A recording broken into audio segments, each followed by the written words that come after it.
This podcast is sponsored by the Building Performance Workshop, helping pros make more money doing better work for happier clients with advanced NBPI trainings and our new book, Home Performance Diagnostics. More at buildingperformanceworkshop.com. Enjoy.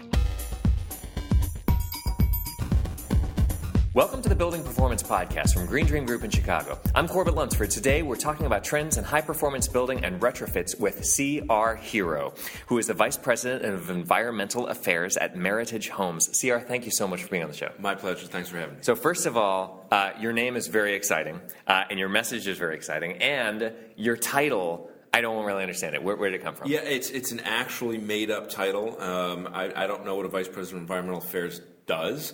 But we needed to call me something. I needed to have some sort of category in HR, so we made it up. I'm the guy that does things that nobody else does in the company. When somebody says, there's this program, somebody figure out if it's a good idea, or there's a problem with performance, figure out how to fix it, they all come to me. Mm-hmm. And how did that relationship start? Did you come from the building industry, or? I did. I've always been within corporations that were trying to change, to adapt to opportunities, and through kind of the worst part of the marketing, or the housing market, there was a need to gain market share, right? I mean, there was 5 people that needed a home, and if you're only going to get one of them, it's going to be really painful. How do you increase your odds? And there was an opportunity to credibly improve the way homes work, add that value to consumers, and in that opportunity have a really good business plan. And so my job was to come in and look for opportunities to do better than traditionally homes have been built, so that credibly a consumer could get more, so that we could have more consumers interested in buying our homes than buying a bank-owned distressed resale. Mm-hmm.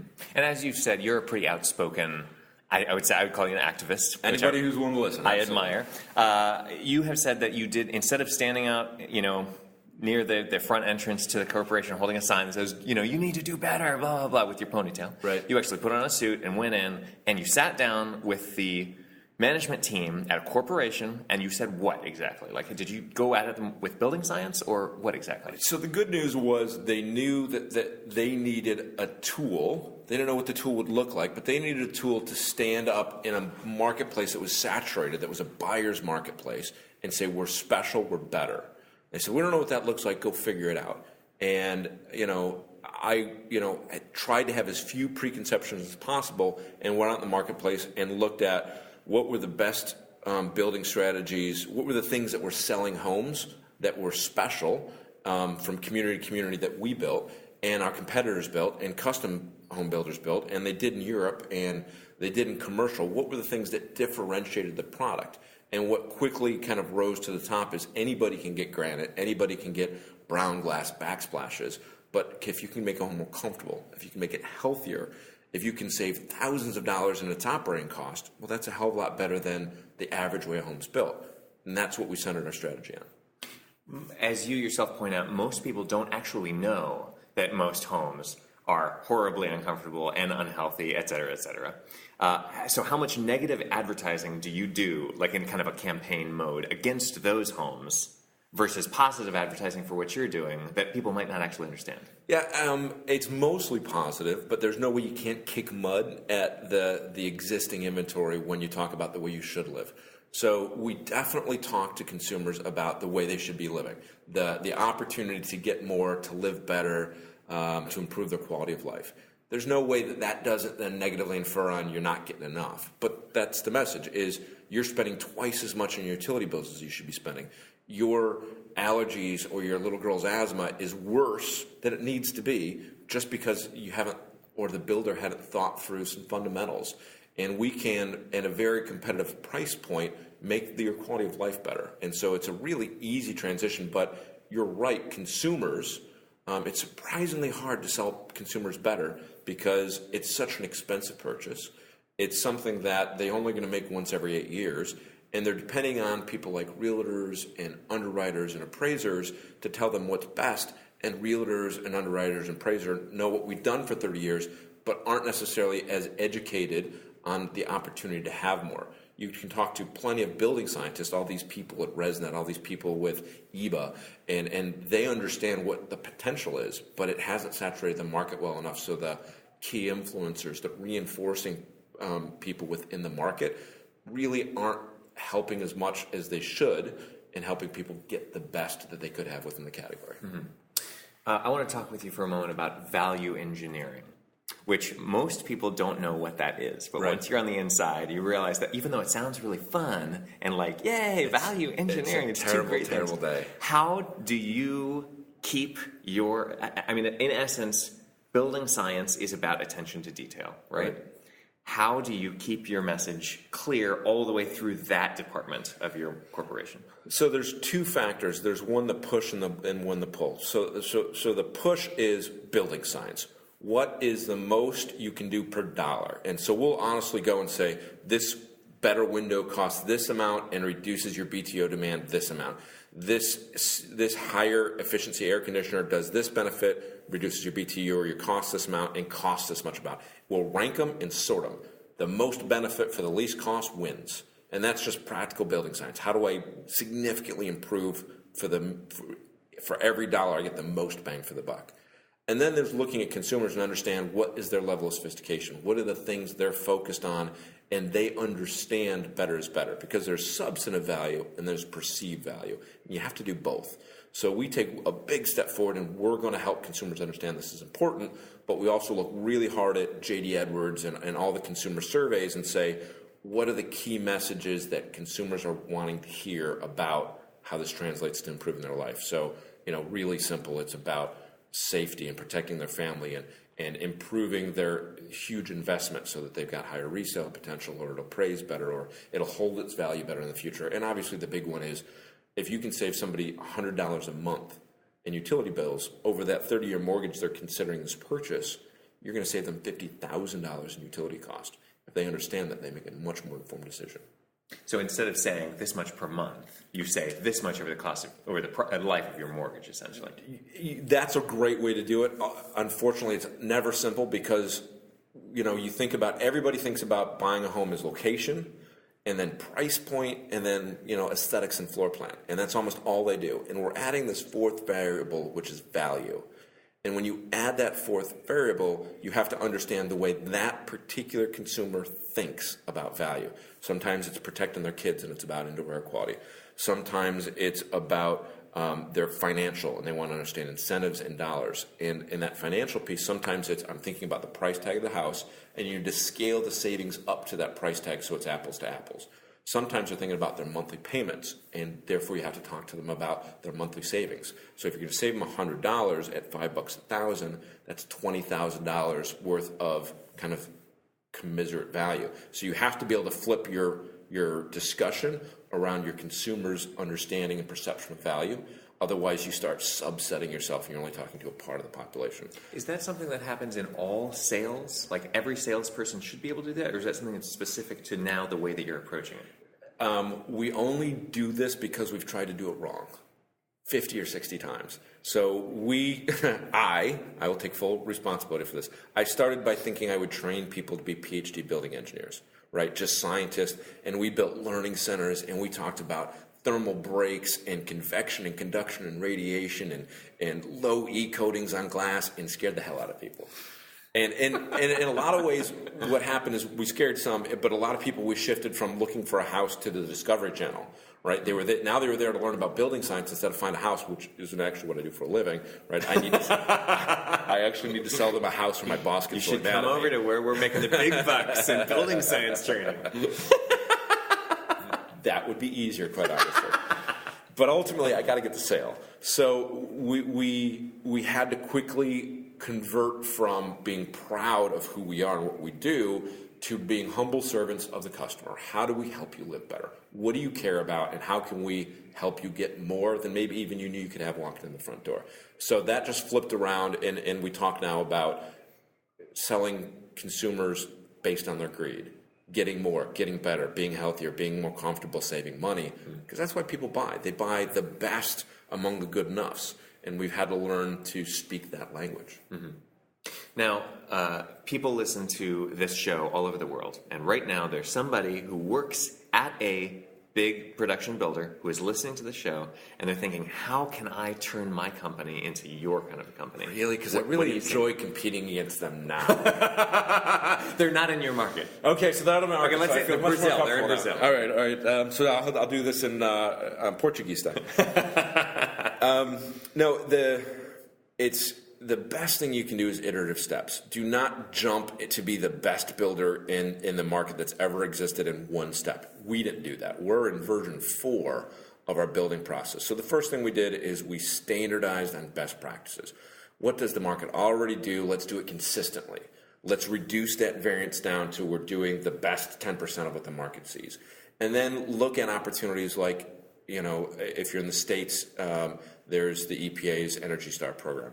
And Masco's got environments for living. And there's LEED.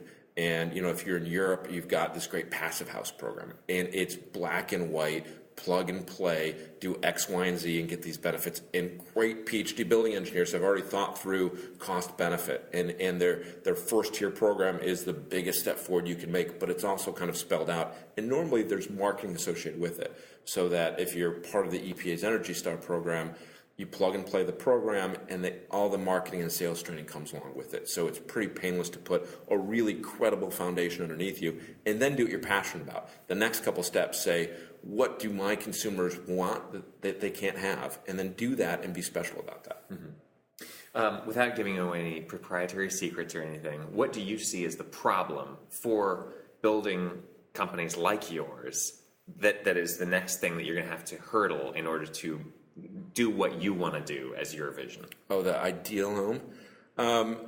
The biggest is being patient and disciplined to allow consumer awareness to catch up.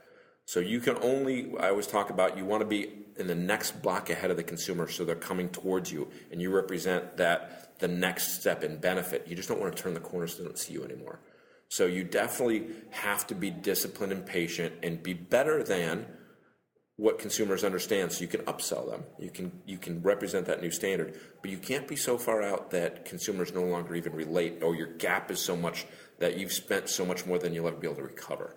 So there's a disciplined progression for sure, and then you just got to burn a whole lot of calories helping consumers make good choices, educating realtors, aligning appraisal processes, helping with underwriting, so that the awareness gets validated and gets monetized. Mm-hmm. Would you say that patience is the biggest problem with most of the building science community at this point? We talked yesterday about the biggest problem is that we're right. We know that we're helping people live better, and we're saving money, we're making the planet better, and we're helping polar bears, and we're doing all these great things. And I think there's an innate belief that if you're right, the world just changes for you. And that doesn't happen. Passive right doesn't matter, right? I mean, VHS wasn't the best recording device. Beta was actually better scientifically, physically engineered. They just marketed better and they won. Mm. And it's the same thing with any sort of change. You've got to capture the minds and the aspirations of consumers to change the world. And just because you're right, it's interesting, but it doesn't actually make any change. You've got to roll up your sleeves and understand. You've got to help people appreciate it at an emotional level. Being right, it's interesting, but it doesn't do much. Yeah. Recently, a secret interview with Steve Jobs for television came out, and he said that there's this disease that a lot of people have, that they think that 90% of getting something done is just having a fantastic idea. But really, it's the craft of building that idea then down the road. So as far as the craft goes, you've got all these tradespeople who are working on it. And you guys are in what kind of states, Meritage? We build from Florida through the Carolinas, through Texas, through Arizona, Nevada, Colorado, California. So basically, wherever it's nice and warm, we think about building. Okay. So first question that I have for you is, are your trades guys in-house? Second question I have for you is, if your trades guys are not in-house, how do you, as someone who is trying to make sure that the people on your project sites are doing things the right way, and then they leave your site and they go contract with another builder who is a bottom of the barrel builder? Box of shelter. Yes.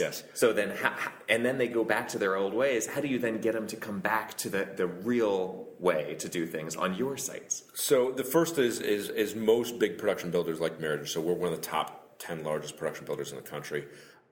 We don't build anything. We buy land, we design and architect, and then we sell. We're bookends, and everything in the middle is done with partnerships and trades.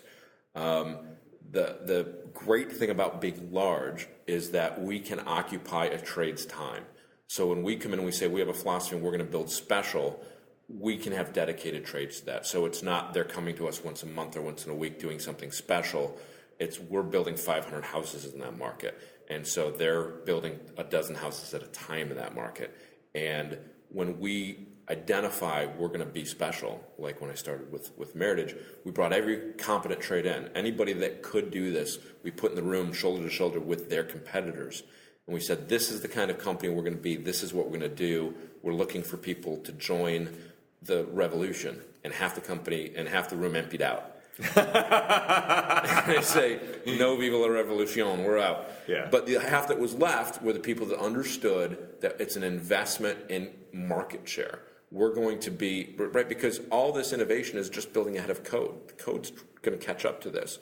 So everything we're doing now to be special and to capture market share is going to be the way the market is going to require in 5-6 years. And so the trades that worth understand, well, let's figure this out.